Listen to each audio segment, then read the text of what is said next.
କୁନି କୁନି ପିଲାମାନଙ୍କୁ ଖୁଆଇବା କାଠିକର ପାଠ।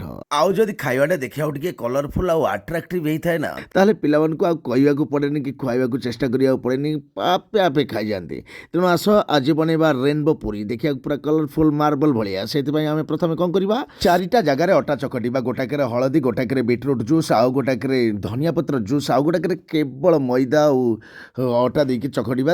ତାପରେ କ'ଣ କରିବା, ଗୋଟେ ବଡ଼ ବଡ଼ ସବୁ ମାନେ ରୁଟି ଭଳିଆ କରିଦେବା ସବୁ 4ଟା ଜାଗାକୁ। ତାପରେ ଗୋଟେ ଉପରେ ଗୋଟିଏ ଟିକେ ତେଲ ଦେଇକି ଲଗାଇଦେବା।